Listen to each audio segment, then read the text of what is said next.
the last thing you want to do is spend another homeschool year with writing assignments that are boring to teach and that your kids don't enjoy doing.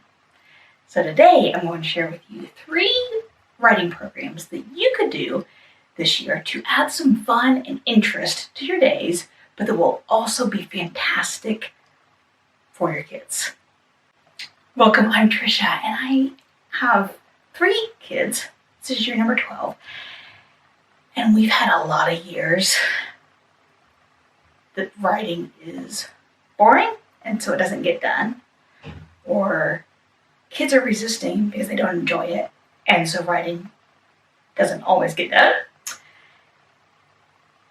And that needs to change.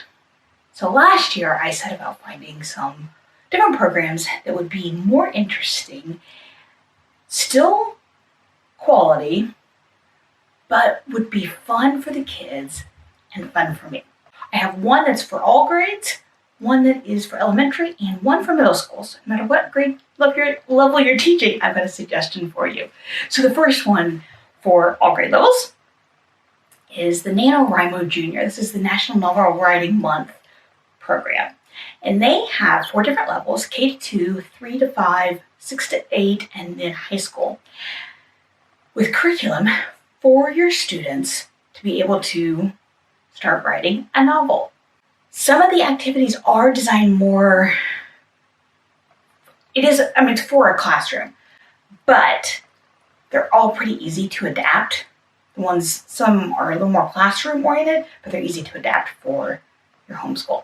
The curriculum is through Google Docs, but you can get a printout in a book form for about $10 on Amazon.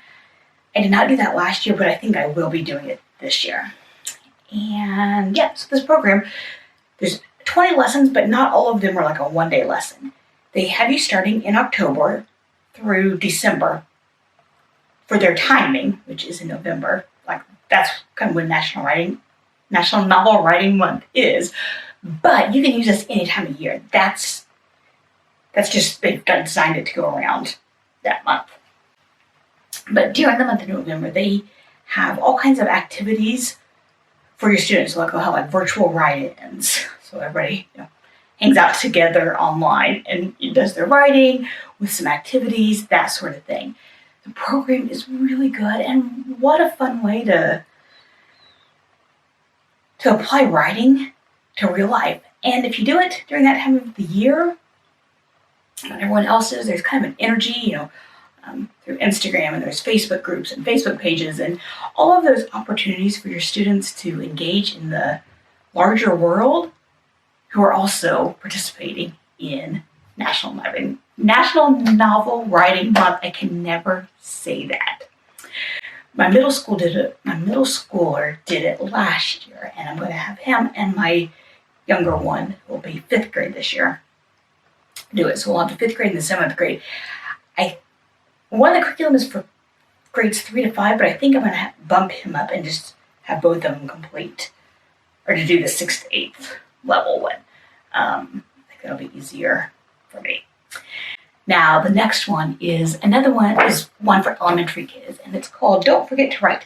There is a middle school version. I just haven't used it yet, so I can't recommend it. It's yellow. I got this one used on Amazon. It looks brand new, but I did buy it used. And this one has writing activities for, ages 5 to 12. So in it, on the table of contents, it does list like what grades it's best for, but they're all pretty adaptable. I was looking at some that are like best for early elementary, but my boys would love it. So it is adaptable. This is designed for a group setting. It's not a public school. Actually, it's there's a nonprofit that wrote this that they use in, my understanding is like an after-school type of program, aftercare. So they are designed for a group setting, but they're pretty easily adaptable for an individual setting. And one thing I really like about it is that not all of them are the same length.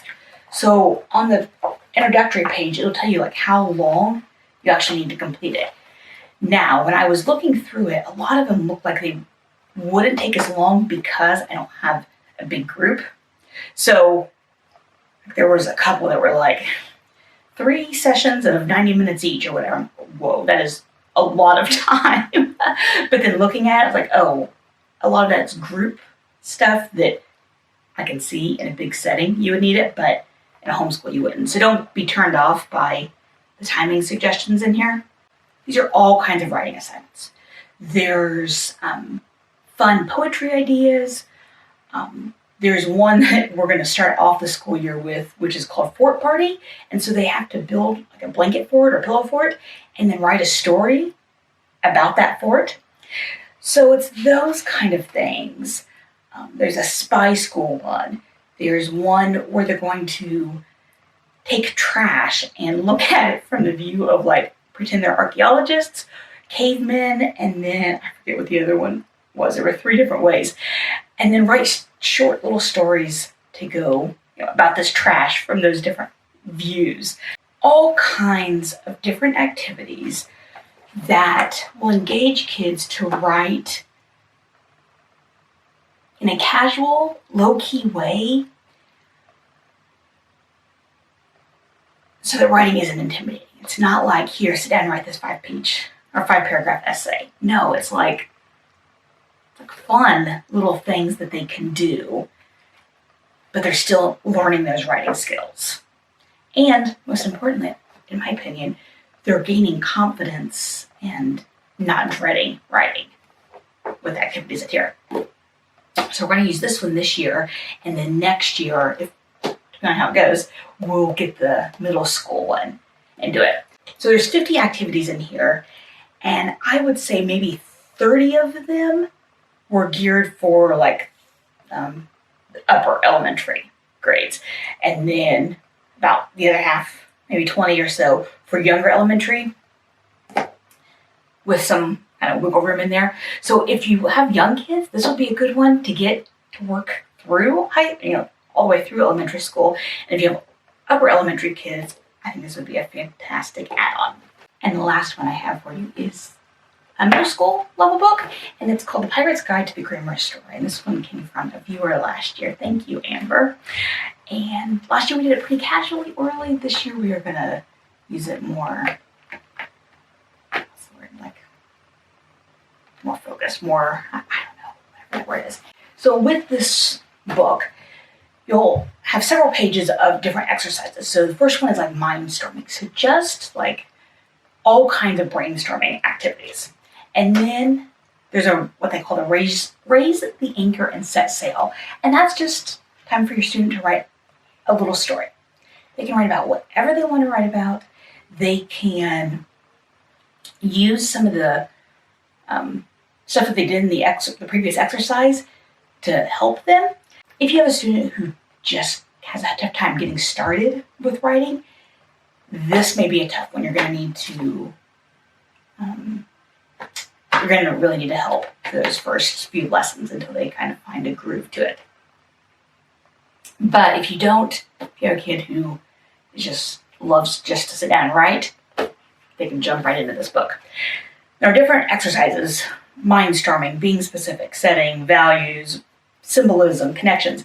There is not a time to write, like story writing, after every set of exercises, but there are several throughout it. It is designed for your student to do independently or with you, and like at home. It's not a classroom setting book. It would take us, again, doing it pretty casually, 3 or 4 days orally to do an exercise together.